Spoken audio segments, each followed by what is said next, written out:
નર્મદા નહેરનું પાણી શિફ્ટ કરી પંચમહાલ, દાહોદ અને છોટાઉદેપુર જિલ્લામાં આપવાની યોજનાને મંજૂરી મળતા શહેરના વાઘજીપુર ખાતે જિલ્લાના ખેડૂતો દ્વારા રાજ્યસભાના સાંસદ ડોક્ટર જશવંતસિંહ પરમારનું અભિવાદન કરાયું હતું.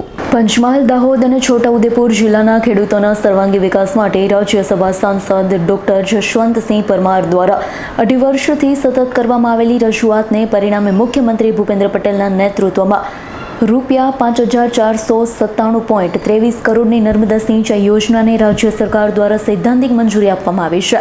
આ મહત્વપૂર્ણ યોજનાને મંજૂરી મળતા પંચમહાલ જિલ્લાના ખેડૂતોમાં ખુશીનો માહોલ છવાઈ ગયો છે.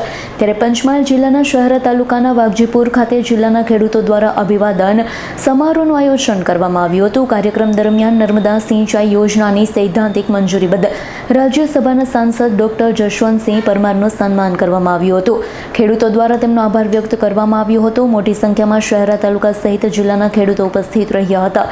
અત્રે ઉલ્લેખનીય છે કે મહત્વાકાંક્ષી યોજના અંતર્ગત કુલ 1,747 કિલોમીટર લાંબી પાઇપલાઇન દ્વારા નર્મદા નદીનું જળ છેવાડાના ગામો સુધી પહોંચાડવામાં આવશે.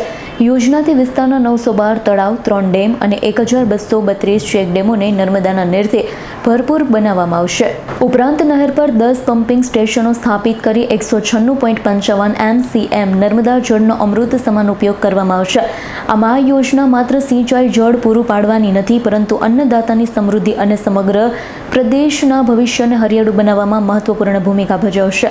પૂરતું સિંચાઈ જળ ઉપલબ્ધ થવાથી ખેડૂતોની કૃષિ ઉપજમાં નોંધપાત્ર વધારો થશે, ભૂગર્ભ જળ સ્તરમાં સુધારો થશે, સમગ્ર વિસ્તારમાં હરિયાળી ક્રાંતિના નવા યુગની શરૂઆત થશે. વાઘજીપુરના એન્ટ્રન્સ ગણાતો એટલે વાઘજીપુર ચોકડી ખાતે મારું ગામ લોકો અને આસપાસના ગામના લોકો દ્વારા અને ખેડૂતો દ્વારા મારું ભવ્ય સ્વાગત કરવામાં આવ્યું.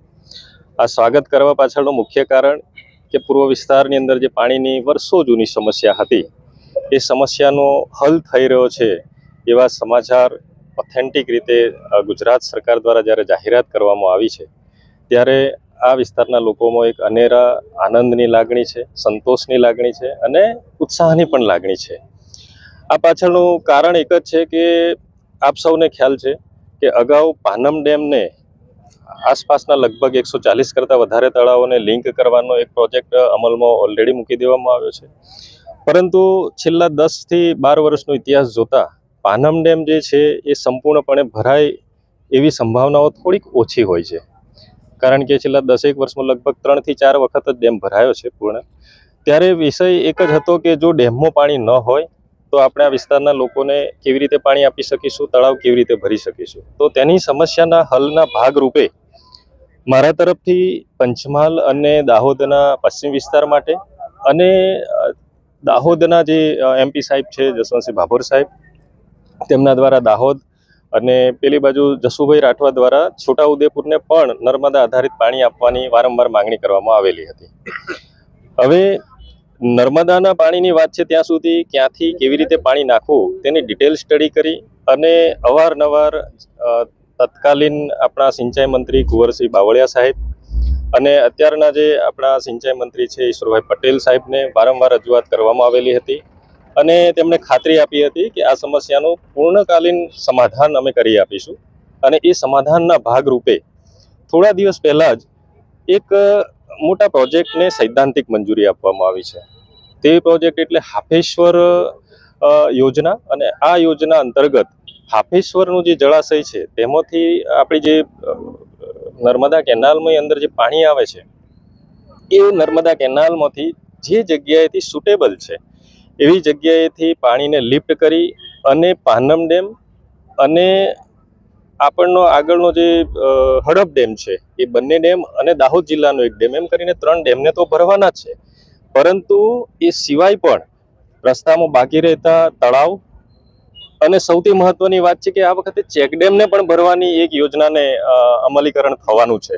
ત્યારે આપણા વિસ્તારની અંદર જે મહત્તમ માઇગ્રેશન અથવા સ્થળાંતર જેને કહીએ એ રોજીરોટી માટે થતું હતું અને આ રોજીરોટી માટેનું સૌથી અગત્યનું સાધન એટલે આપણા વિસ્તારમાં ખેતી છે, પશુપાલન છે. તો આ બંને માટે પાણીની જરૂરિયાત એ પાયાની જરૂરિયાત છે અને એનું કાયમી સમાધાન થાય એના માટે રાજ્ય સરકારે ખૂબ જ સારી રીતે એનું નિરાકરણ કરવાનો પ્રયત્ન કર્યો છે. અને મને પૂરી ખાતરી છે કે અમારો પૂર્વ વિસ્તાર એટલે કે પંચમહાલનો પૂર્વ વિસ્તાર દાહોદનો પશ્ચિમ વિસ્તાર, છોટાઉદેપુર અને આખો દાહોદ જિલ્લો એ પૂરેપૂરો ખેતીના પાણીથી સમૃદ્ધ થવાનો છે. ત્યારે આપણા વિસ્તારના ખેડૂતોમાં અનેરી લાગણી છે અને આ વિસ્તારની અંદર જે સ્થળાંતર છે નિશ્ચિતપણે ઘટશે, એમાં કોઈ શંકા નથી. બસ ખેડૂત તરીકે તો હું એવું કહીશ કે જે અશક્ય જેવું કામ હતું, અમારા લોકપ્રતિનિધિ શ્રી જસવંતસિંહ પરમાર સાહેબ, માનનીય સાંસદ શ્રી, એમણે અશક્ય કામને પણ કે પૂરું પાડ્યું છે, શક્ય બનાવ્યું છે.